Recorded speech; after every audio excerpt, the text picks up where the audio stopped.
The joy in sobriety is attainable. The fun is attainable. Hey, it's Shana. Welcome to Controlled Chaos, the podcast where we dive into the world of recovery, sharing stories of experience, strength, and hope from those who have been there and made it through. No matter where you are in your battle with addiction, alcoholism, or mental health struggles, know that there is a way out. Throughout my sobriety journey, I have often felt alone and doubted my ability to even stay sober. Starting this podcast in my room just 2 months ago, I had a dream of reaching people just like me, those who felt hopeless. As a woman in recovery, I began with 0 followers, but with a dream of offering hope to even just one person. The mission of this podcast is to connect, inspire, and provide hope to those feeling lost or struggling with addiction. Remember, the opposite of addiction and isolation is sobriety and connection. Let's come together through the Controlled Chaos podcast and support each other on the journey to healing and growth. Hit that subscribe button, leave a review, and let's build a community of support and understanding. Love you mucho. Welcome to Controlled Chaos. My name is Shana, and can you go ahead and introduce yourself and tell us a little bit about you? Okay, well, let's see. My name is Lisa Hart Anderson. I am a sober woman in her 50s, recreating her life again and enjoying every minute of it. I am a mother, I've been married for 30, almost 4 years. And I have 3 adult children, so I'm an empty nester. But right now in my journey of recovery, I am a certified life coach and a certified recovery coach. And more than anything in the world, my passion is to help people stay on the path and show them that they can have a lot of fun in the sober world. I love that. Yeah, that's, is it okay if I interject another thing? Yeah, go. I feel like if me being an example of joy and inspiration might look different for other people that are on social media, perhaps not as serene and calm, but I can be that person, but I'm so intuitively full of energy and enjoying this life so much. I've done the work and I continue to do the work, but I just want people to see that you really can have fun. So that's why my social media is more like full of energy, but I really respect and honor the calmer, peaceful route as well. Well, listen, having a program doesn't mean you have to be boring. Like it doesn't, right? It doesn't automatically mean you have to be boring. And that's one of my favorite things about you is like, I was almost going to say, can we just have you dance? Because that is my favorite thing about you is like you're dancing, you have a message. But that's the best part about recovery is we get to bring like ourselves, our personality into showing people that you can live a more healthy, happy lifestyle and like still have fun, right? Exactly. And I want to speak to that really quickly about the whole dancing thing. There are so many reasons why I do it, mostly here and also physically because I have so many physical ailments, but that's another story. I just was sent a video yesterday and I haven't posted it yet on TikTok, but research has shown that dancing can combat depression more than anything, more than yoga. And this is no diss to yoga, meditation, Tai Chi, lifting, aerobics, cycling. I'm a retired fitness instructor of 2 decades. So to get that information, it just brightened my day because it's not that it was just one more benefit to me dancing around the house like a crazy woman, but having fun, to knowing that it's really helping my mental health. I'm not on medication and I haven't been for years. So I'm anxious to put that out there because I think it's a really good thing to know, especially someone who's been in the fitness industry, very retired, but it was really fun for me to see that. So, yeah. Yeah. No, I actually tried really hard to get into like more of like a fitness lifestyle and something that I had to do because I've always hated working out like with my whole entire heart. Like I would rather go to work for a full day than go to the gym for an hour. I promise you. I Like it's believe you. that bad, right? And other people like it and they enjoy it and it's good for your mental. So I really wanted to incorporate it, but every time I tried, I would quit. So that is exactly what I do. I now put on videos of like dance tutorials and I also like walk my dog. I have to like trick myself into it because it's not something I enjoy at all. And it's not like the moving, it's like we're going to go in here and do this. It's very structured and that's just not me anyways, right? So I Right. think for people that are out there that need that like boost, right? Because you do get this boost of, dopamine and all of that from exercise and just moving your body, right? And that's an amazing way to like sneak it in there. Well, especially, and I will say this, music is very important to me and it's important to a lot of people. It really does move the soul, which sounds very cliche, but it is true. So, in all honesty, I literally have my headphones in all the time, whether music is playing or not. So even the most mundane things like unloading the dishwasher, I have music on it and I'm moving. And I just realized that even the most mundane things that we can do, we can heighten our mood just by movement and music. And I understand people who don't like going to the gym. I mean, it was my job and I loved it, but I understand it. But I also want to say the art of walking, just walking, has been so extremely beneficial. I think it's not utilized.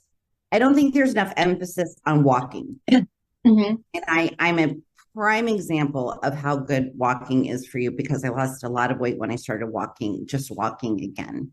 And I don't think there's enough credit in walking. It's safe. It's good for our mental health. It's good for our physical health. Going to the gym, which I did for 2 decades, busting my ass. Okay. But you know what? I'm getting older and there's such great benefits to walking. I don't think it's getting enough credit. No, I actually follow a fitness coach online. Her name is Beth, and she very routinely talks about how it's something as little as adding steps to your day that will like change your life, change your health, change your weight, all of that. We think it has to be 100%. some big deal, and it doesn't. It doesn't have to be huge. 100%. Beth out there. Yes, it was life changing. I was sedentary for quite some time because of some injuries, but then when I was able to get back into walking, that's where I started really seeing the difference. And the dancing started, I always loved it, but I got my spark when my eldest son got married and we danced all night at the reception. And my husband's like, I've never seen you look so happy. And that really stuck with me. And so part of my recovery is doing that every day for my mental health, for my physical health, and just because it's fun. It really is. It kind of takes the edge off, right? Yeah. Okay. Yeah. So, can you tell us a little bit, because you said you have been in recovery for a while, tell us a little bit about what your past looked like what made you decide that drinking wasn't for you? It's a loaded one, right? It's loaded because I'm going to try and hold back the tears. I don't think I would be here. Yeah. If I think I'd be dead if I hadn't gotten sober. I genetically on both sides of my family, I have the addiction gene. We talked about that, not sure that we had trauma until I went to treatment, but I was just so lost. And I was making terrible mistakes and things that I morally weren't right for me. And I was putting myself in dangerous situations. And I was also combating chronic pain and all these things, right? My kids were leaving. I was retired from fitness. My identity was gone. And I just kept numbing. And they say, I've been asked a million times, what was your rock bottom? Holy shit. I had so many. Yeah.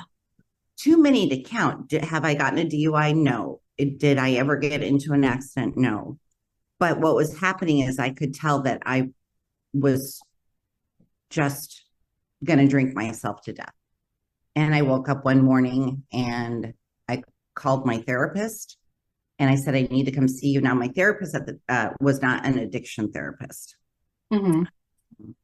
And I, slammed some wine before I went and said, I can't do this anymore. I'm done. And she said, are you sure? And I said, yes. And she said, I'm going to make a phone call. I knew it was to a treatment center, but I didn't know where I was going. And then in 2 days, I was there for 30 days. But I just wasn't living. I was existing a very, very sad life. Right. And yeah, I was just drinking to numb everything that was hurting me emotionally.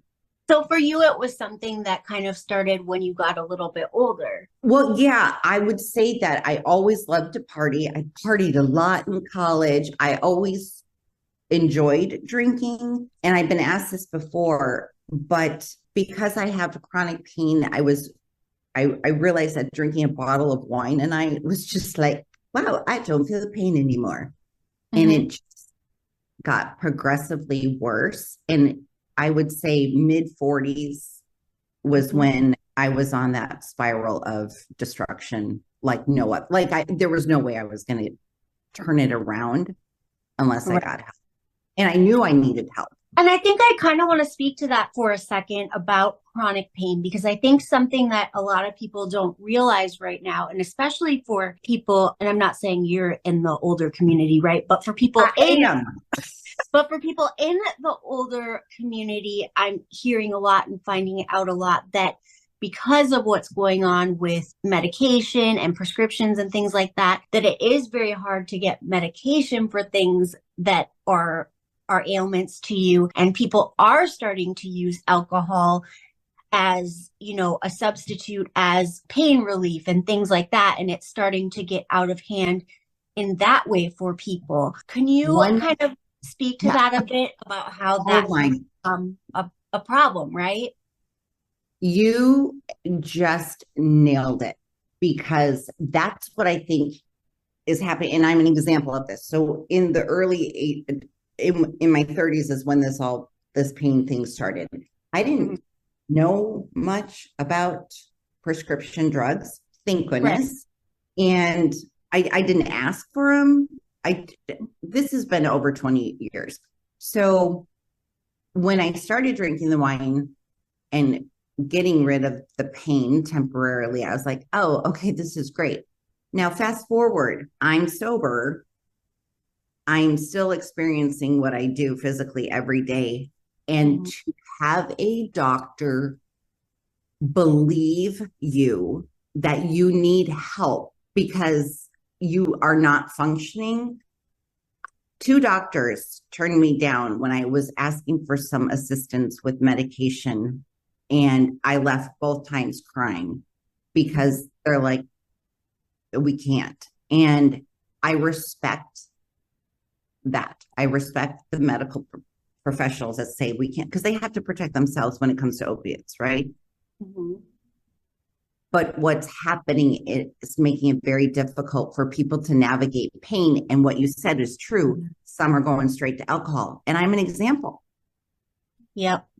Yeah. And I've seen that with a few people in my own life that are going through things and, like real diagnoses. And I don't even know how bad it would be for people who don't yet know what's wrong, but have pain, a lot of pain going on, and there's like no explanation, and there's nothing that they're willing to do because they're so scared that, their license is going to be affected if they give medication to the wrong person or this type of thing. And most recently, the really weird thing is they're giving out like Suboxone and methadone for pain. And like, that's even more crazy because I'm like, talk about getting addicted.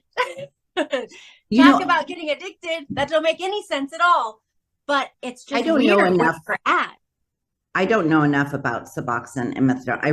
I don't. I've never been. So I'm a terrible example of how to navigate that because it's never been a thing. But what you said is like it. I haven't heard anyone said it like that, and it almost brought tears to my eyes. Truly, these people who are in pain are going to alcohol, and sadly, it's going to become progressive, and they're fucked for it because that's exactly what happened with me. And I still wasn't even searching medication back then. Right. But it's so misunderstood. But there's the respect for the medical professionals. But you're right. I think more people are going to turn to alcohol because they cannot get the relief. You nailed it. So if you don't mind me asking, what do you do around your pain now that alcohol is not an option? And, is it just kind of like going on the more light side of exercise, like doing the dancing, doing that stuff? Like, how do you deal with chronic pain when you don't have that outlet? I rarely sit down. Yeah. And it's not that I have ADD or ADHD. And even if I did, I would say that honestly, the only thing that really, really helps me is movement. If I sit too long, that's where, so whether it's walking or dancing around, and everyone's like, why don't you do yoga? I went through yoga certification, and I know it would be beneficial for me. At this point right now, what I'm doing by constantly moving is what is helping. It's always there, Shana. It's always in the back of my head, and it has been since my 30s. I just accept that this is what it is and will always be. And I will try to do my best to manage. And I like to help people find ways to manage what they're going through too. Dancing isn't for everybody, right? But what works for you, right? Like finding so that's that out. my job, is to help people find ways to get through the day without hitting the bottle. It's tough. And it can be tough. And what I think is funny too, that a lot of people, I think when you're in the midst of the cycle of addiction and alcoholism, you've probably tried so many times to moderate or to stop drinking. And when you do that, you don't feel so great, right? And I think that people really think that that's what life in sobriety is like, right? Like that snapshot of time. And it really does get so much better the longer that you have away from it, right? What has changed in your life since you've gotten sober to give you kind of like the happy disposition that you have, even though you have things going on like pain? I honestly think I don't know if you saw my video yesterday. I just didn't want to be a statistic. I have family members that have relapsed, and I just made a commitment that this is it. I've done my time partying and making mistakes. And so I consistently do the work with a therapist. I find what works for me, my sweet spot of making me happy and having those endorphins. But I will say, I might be kind of not answering exactly the way you want me to, but I was doing this alone for years. Mm-hmm. I did not have a sober community. I did not align with AA for me, nor did I see, and I've tried other programs. Something was not aligning with me. So I was solo for years. And it was a mistake. I didn't relapse, but I was very lonely. Yeah. And once I found my sweet spot of the things that bring me joy and connecting with others and social media, that's what's giving me life again. It's crazy because opening my business, this podcast, all of that has literally changed my life almost 3 years into sobriety, right? Like I am the happiest I've ever been. And it's because of the amount of connection. And, we talk about, I think you had said earlier, like, no, I've never gotten a DUI or I've never done this. And it's funny because people who have, been in the depths of alcoholism don't even question that type of thing because I didn't even leave my house. I didn't leave my bedroom at the end of things. I had a Walmart bag next to me that I was throwing up in. Like I barely got up to go to the bathroom. I don't know how I would have gotten a DUI. Like, DUIs are for like partying and like, and I'm not saying that people don't ever get DUIs in alcohol or in alcoholism. I'm just saying once you get to a certain spot of like alcoholism, you really are alone. You You could live are with a million people and you're by yourself. right. And honestly, I think there's nothing harder than feeling lonely in a room full of people. It like that's hard to even say because it's very, very true. And yes, I probably didn't get a DUI because I wasn't going anywhere either. Right. I'm like, when would I have got a DUI? On the way to the gas station at 7 a.m.? Like Right. to get more liquor? But What?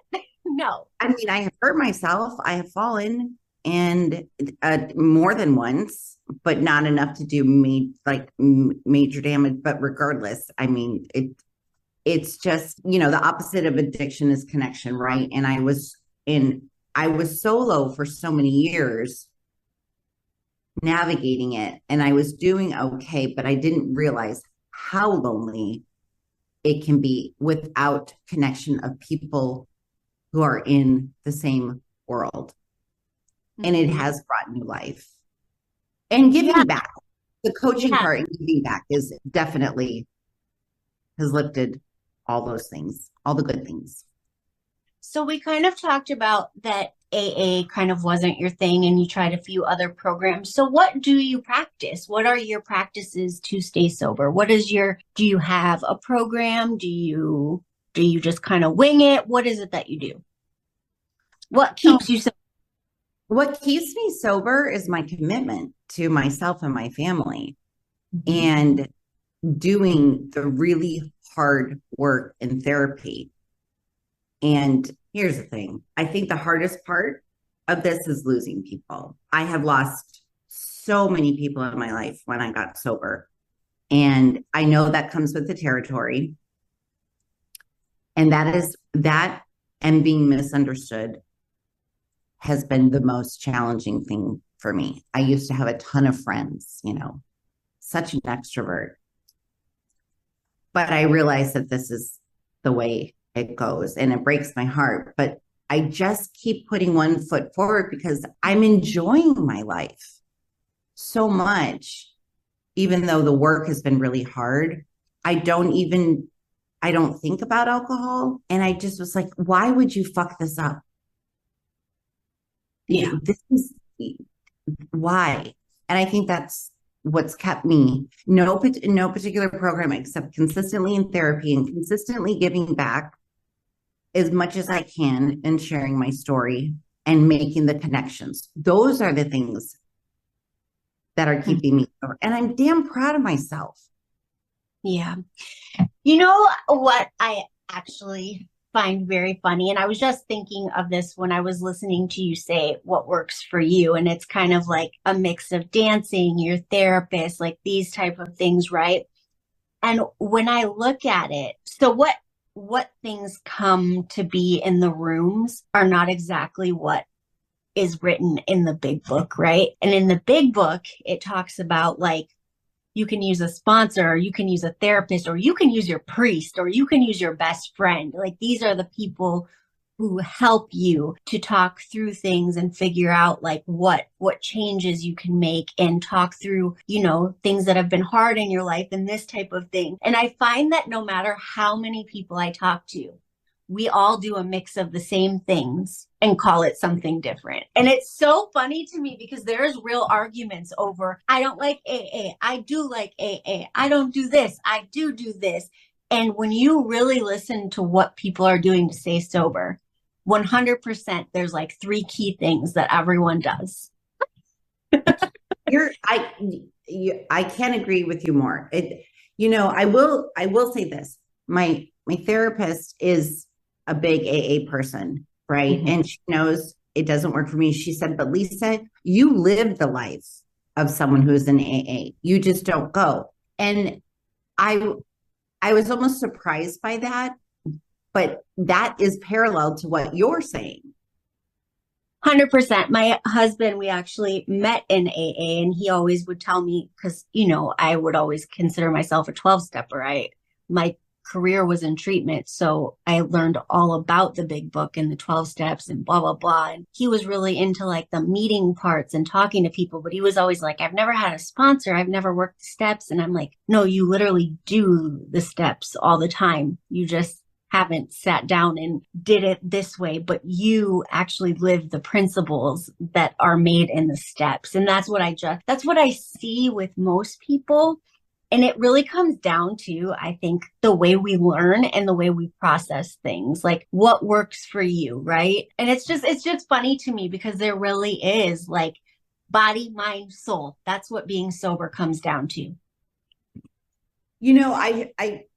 It wouldn't be fair if I didn't mention this, because I want people who are listening to understand that I went to treatment, right? Mm-hmm. And they said, if you don't have a plan after, there's a 90% chance you will relapse. So I am extremely fortunate that I was able to do a PHP program, an IOP, and an OP. And now I'm not sure everybody knows what PHP is. And people go, it's partial hospitalization program. You're not in a hospital. I don't know why they call that, but there's a medical person on staff. So I was fortunate enough to spend 8 months solid after I went to treatment, 25 hours a week for PHP, then IOP, and then OP. So it's not like I just waltzed out of treatment and like, oh my God, I'm saved. I've got this. No. I had to have something. So within that program that I had, it gave me the foundation to move forward with, after I'm doing air quotes, not that anyone can see, graduated from all that. Then I was able to continue with my therapy and very consistent. So I did a tremendous amount of work, like a shit ton of work. Yeah, there's no way that, if you are, and there's also controversy over are you an alcoholic? Are you not an alcoholic? That word, right? If you are a problem drinker, so that's what I'm going to say. If you are a problem drinker, there's going to be some work involved. Like I have yet to meet anybody who just like put down alcohol and didn't do anything and was just, living their best life. It takes work, right? And it can be hard, but it's so, so rewarding.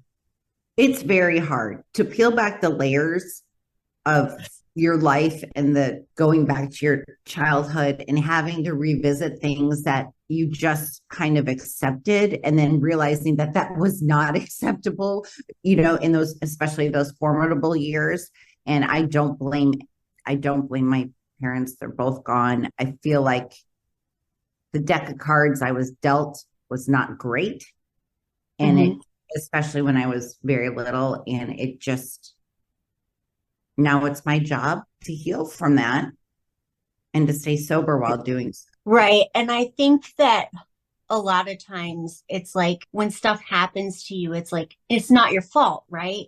But it is responsibility to do something different or to heal or all of that stuff going forward, right? And if you don't, it ends up holding you back. And I think you're the first person, and I don't even know when we talked about this, but I heard you reference it today, so I wanted to bring it up. I think you're the first person that I've ever heard besides me say, I didn't know that I had trauma. Like, I didn't know. I thought trauma was like big ticket events, like, I don't know, for instance, being raped or something like that. I thought it was something that was huge. And I think I had a lot of things happen in my life that were traumatic or were trauma that I just at the time, because of what I was doing and where I was at, thought were normal or thought were okay. We're not as big. Yeah, I was like, well, I didn't get held up in a grocery store or something. That's not trauma. Right. But because of the life I was living, those things were normalized, and they're not normal. Right. And I heard you say that. No, I had trauma. So can you talk about that? Yeah, when I went to treatment. They're like, "Do you think you have trauma?" I'm like, my parents got divorced, and my mom moved us to Arizona, and I'm good. And then I took that 400 question test thingy, whatever, when you're in treatment, and that's when they were like, "Oh, you have extreme PTSD. You have childhood trauma. You have adult trauma. You have anxiety, depression." Like the list was endless, and I was like, wow. And so throughout treatment and therapy, I learned so much. Prior to that, PTSD, generally speaking, is we think about people who've been to war, right? Mm-hmm.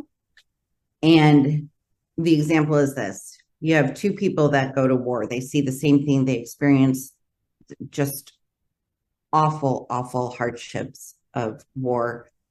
And you can have them both come back, and one person may have PTSD and one may not. Well, why? The brain, how we respond.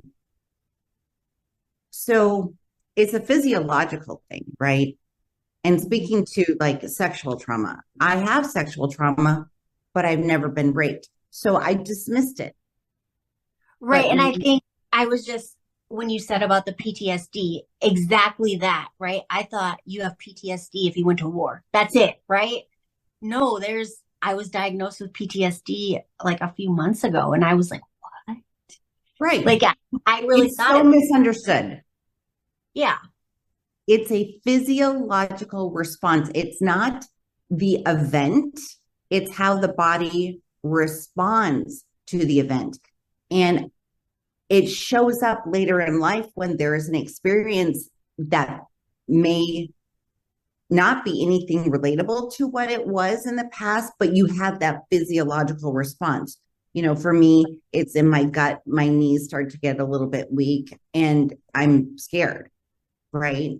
So there's so much about trauma that's misunderstood along with PTSD. There's so much that is misunderstood. And for years, like you, Shana, I would be like, yeah, that sucked, but I got through it and I'm still standing. Oh, wow. It was far more layered. Yeah. Than we think. It really is, because I had no idea, but truthfully, I would walk around and like all of a sudden I would start feeling dizzy and like I couldn't breathe and I was going to pass out. I would always go to the emergency room and they're like, no, it's just panic attacks. It's just this, it's just that. Well, finally, I was diagnosed with PTSD and I was like, from what? But after I actually got a really good therapist, and that's another thing that I don't think people understand, is like who you choose as your therapist is a huge, huge deal. It is like human. Like I would just pick in the phone book back in the day, right? I guess on Google, right? And be like, okay, I'm going to go see this person the few times that I went to therapy until this year. And I realized that like not everybody is great at it, or not everybody, I guess, clicks or knows the things that may work for you or that type of thing. And it's almost like picking a husband. Yeah. Well, I couldn't agree more. And I've run the gamut with therapists, right, throughout my life. And my particular therapist was in this, I call it aftercare program. And most people probably know this, but I'm going to say it anyway. If you have trauma, most people do, even if they don't know it. If you have problems with addiction, you have to find a therapist that specializes in those things, and that's why coaching is great too, because we've walked the walk, right? Yeah. I would not want a coach or a therapist to not have walked the walk of addiction or trauma. There has to be some kind of connection. So my particular therapist, Jamie, I love you. I'm a lifer. Like Jamie. Shout out Jamie. And to have a therapist this sounds weird. I don't want to disappoint her because I respect her so much and I respect her journey. and she's been in recovery much longer than I have. And so not only do I not want to disappoint myself or my family, I don't want to disappoint my therapist. We've worked too hard. And when you feel like that, when you feel like this person gets me, I want to do the work for myself, but for them too, it makes so much difference. It definitely does. I love that. I love that you're super close with your therapist. I really hadn't done a lot of therapy. And it's funny because I've been to treatment like numerous times and sober living and programs and all of this. And for some reason, I think I always played the good kid in treatment, right? Like everybody else was like arguing with their roommate, fighting over toothbrushes and shit. And I was like, always like, so like my therapy was always super surface level, right? Like, what are you going to do when you go home? How are the kids going to be? I was so good at like, I'm fine. Nothing's wrong. Like when I go home, I'll be fine. And always was very like looked over because I am just like by nature, a sweet, friendly person, right? I get upset, but you're human. Let's not forget that we're human. Yeah, but it was very easy to be looked over in treatment because I wasn't dramatic. I wasn't always like causing a scene. I wasn't always so until I was actually on a podcast this year and this lady was like, "What do you mean you don't have trauma? Are you kidding? You need therapy around this, this, this, this." And I was like, "Oh, huh." And I did, and I have been, and it's been super like life changing.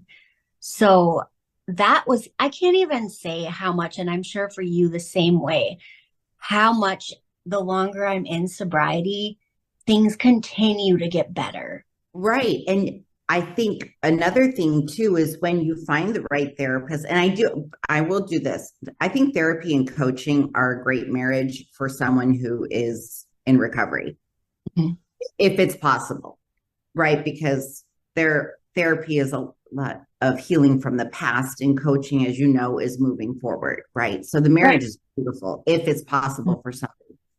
But wait, I lost my train of thought. Big surprise.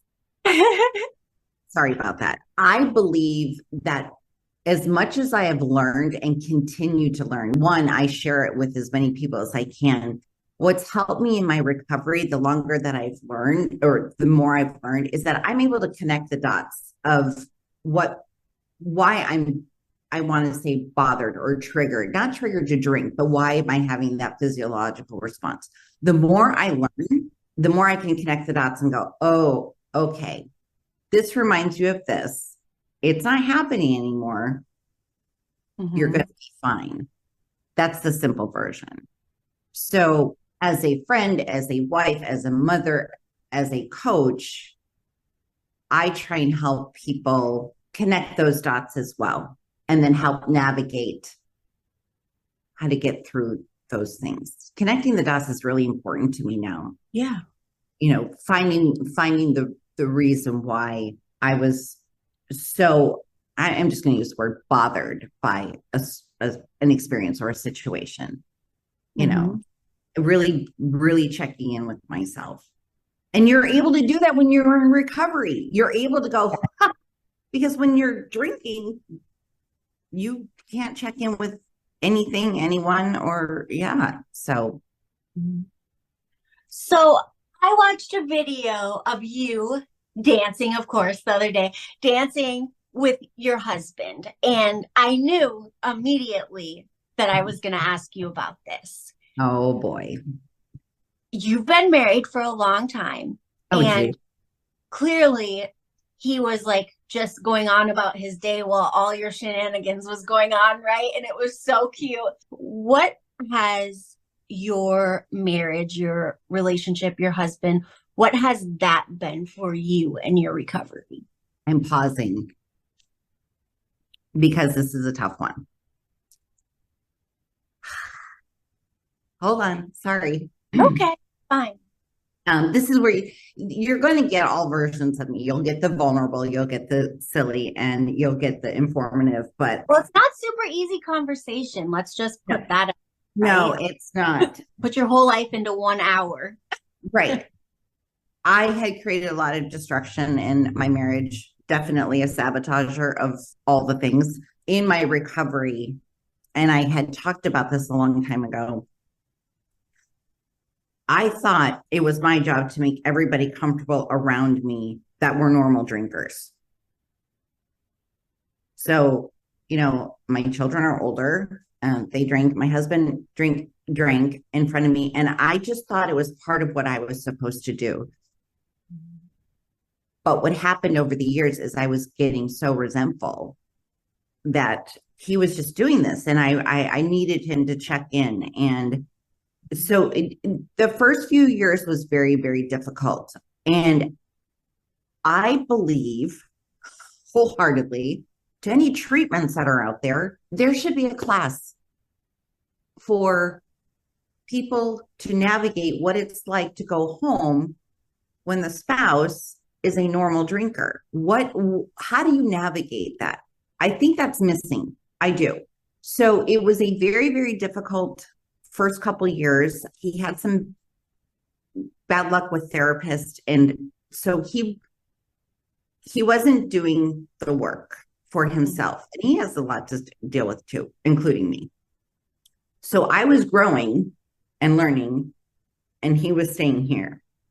And it was very, very, very extremely challenging. But I will tell you this, fast forward. Once he started doing the work, and once we started doing the work together as a couple, and we've been together for 37 years, this is probably the happiest we've ever been, because we're both doing the work and we're doing it together. And I have waited for this for a long time, and he was ready. And that's kind of a testament to like sticking things out sometimes, right? And I'm not talking about like things that you can't stick out, right? But I'm saying like a lot of people now are keen to like just giving up, right? And I think that sometimes it's worth sticking it out and like working together and like figuring it out, right? Because you are like life partners, and life is hard, and it's going to have its ebbs and flows. And that kind of speaks to the fact that like your therapist really does matter, right? Who your therapist and is. He found one that he connected with so beautifully. And our marriage counselor just has worked wonders, right? But I don't want to dismiss that it was really, really, really challenging for several years. And we are opposites. He's more introvert. He's very stoic. And I'm the goofball, and I'm the entertainment. And he's the super, super smart one that has tolerated me since I was 19 years old. I say tolerated. He's a very, very, very good man. And I'm very fortunate. So yeah. And I mean, we should speak to that for a second, right? Because I think not only in marriage, right, but anybody who's been to treatment with any family members has probably experienced this, right? You're in this place where you're forced to face things and grow and continue growing and continue changing. And then you go home. I used to, every single time I would come home from treatment or whatever that I had been sent to go fix myself in 30 days or whatever, right? And I would come home to my 2 or 3 kids, whatever I had at the time, to going back to work full time, to paying all the bills, to being a single mom, to all of this shit, like my mean ass teenage children or kids or whatever I had, right? And I would come in with this like, whoo, I'm great. I'm going to never drink again. And I'm on a roll, and it would be 24 hours. And I would be like, damn, like everything and everyone around me is exactly the same. That's it. And how do you continue to grow and to do the things you want to do, and nothing around you has changed? So that's something that everybody deals with leaving treatment, and they don't talk about enough. And I wish that I would have been more prepared, because now I can speak to it, right? Now I can look back and go, no fucking wonder I didn't stay sober. Yeah. I right back into this life that I had no idea how to manage, that I always used alcohol to numb because I didn't know how to function, and I didn't know how to do that stuff that I was supposed to do. right? All these Betty Crocker moms running around. I didn't know how to do that. And it made Mhm. me so mad. I would just numb and go in a corner somewhere and let my kids raise themselves or do whatever, right? I would just run away. And now I can see that, but I didn't see that then. I didn't get it at all. Well, it's interesting that you brought this up because it's something that I was thinking about this morning and just a client. One thing that really helped me, and this is not feasible for a lot of people, I get it. We became empty nesters and we were ready to, our house didn't serve us anymore. So we moved 30 minutes away, and that was life altering to not be in my environment. Well, okay, so what if you can't do that? Well, for example, if you are struggling with alcohol and you work from home, my first thing is change your location of where you're working just to shift something to make a difference, right? I think 100% you're right. How do you come home when everything is exactly the same? No one is doing, you're growing, Mm-hmm. right? And nothing's changing, and you're like, but wait a minute. And you also live with, but I'm the problem, I'm supposed to grow, right? This is what I Right. tell. But changing your environment, even if it's a room, going to like whatever it may be, and creating a different pattern for yourself throughout the day any way that you can. I mean, that's a very simplistic kind of explanation. But I will say, leaving where I lived for nearly 20 plus years, leaving the environment, leaving my surroundings of all the drinking friends and restaurants and bars, that was very, very beneficial. Yeah, and I will say that too, because when I moved from Texas. I was in Texas for 8 years and I moved back to my hometown, which I hated with my whole heart and swore I would never move back here. And from the time that I moved back here, my life has gone up. It's when I was able to find sobriety. It's when I was able to, I guess, just become like who I was meant to be. And I think it's funny because we talk about our past, right? And a lot of times I think there's a lot of like shame and regret in it. But without that, we wouldn't be helping people. Without that, we wouldn't have the story or the, I guess, happiness that we have now. Like some people walk around and they're like, this is how life is supposed to be. But because our life wasn't like that, there's this real appreciation for life and happiness, I think.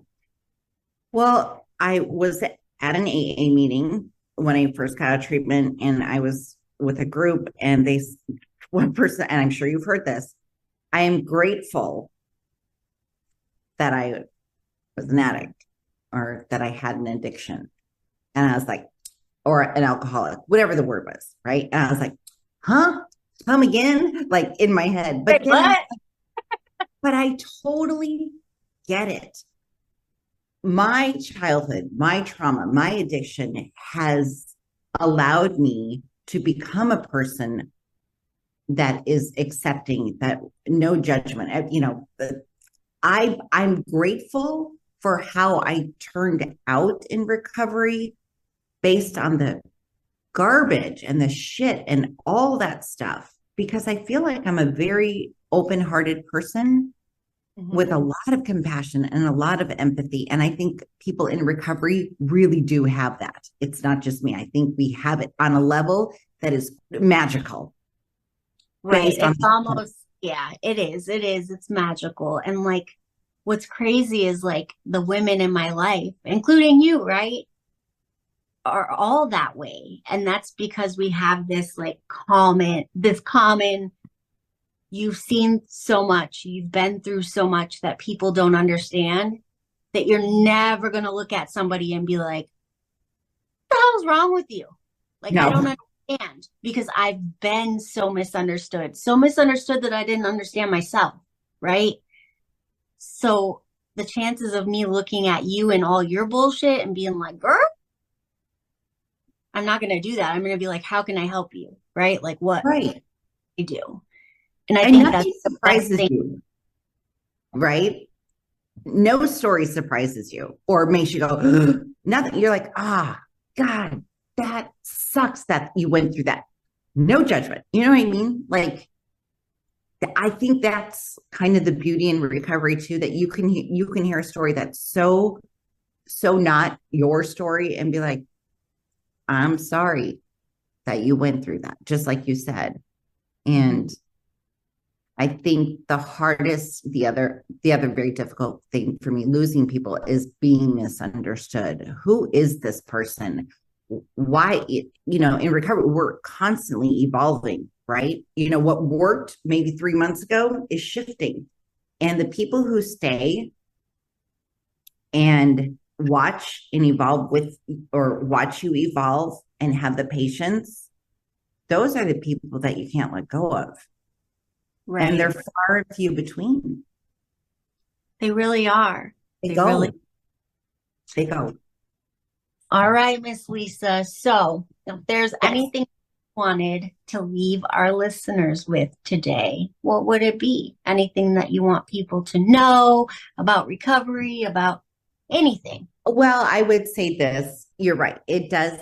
It's a lot of work. It's hard. Nothing about it in the beginning is easy, right? And we're still always trying to figure out ways to keep ourselves healthy and happy. But the joy in sobriety is attainable. The fun is attainable, and it's worth it to be present at all times.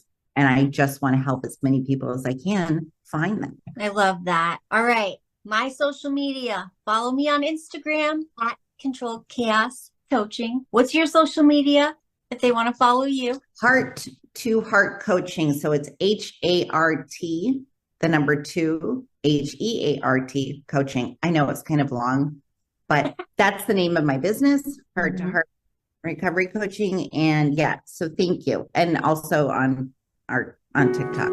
So yes. For coming on. I almost said thank you so much for having me. Thank you for coming on. Thank you so much for allowing me to share so much of what I did. I really appreciate it. And thank you for creating that safe space. I really am honored to have been asked. So thank you. You're so welcome.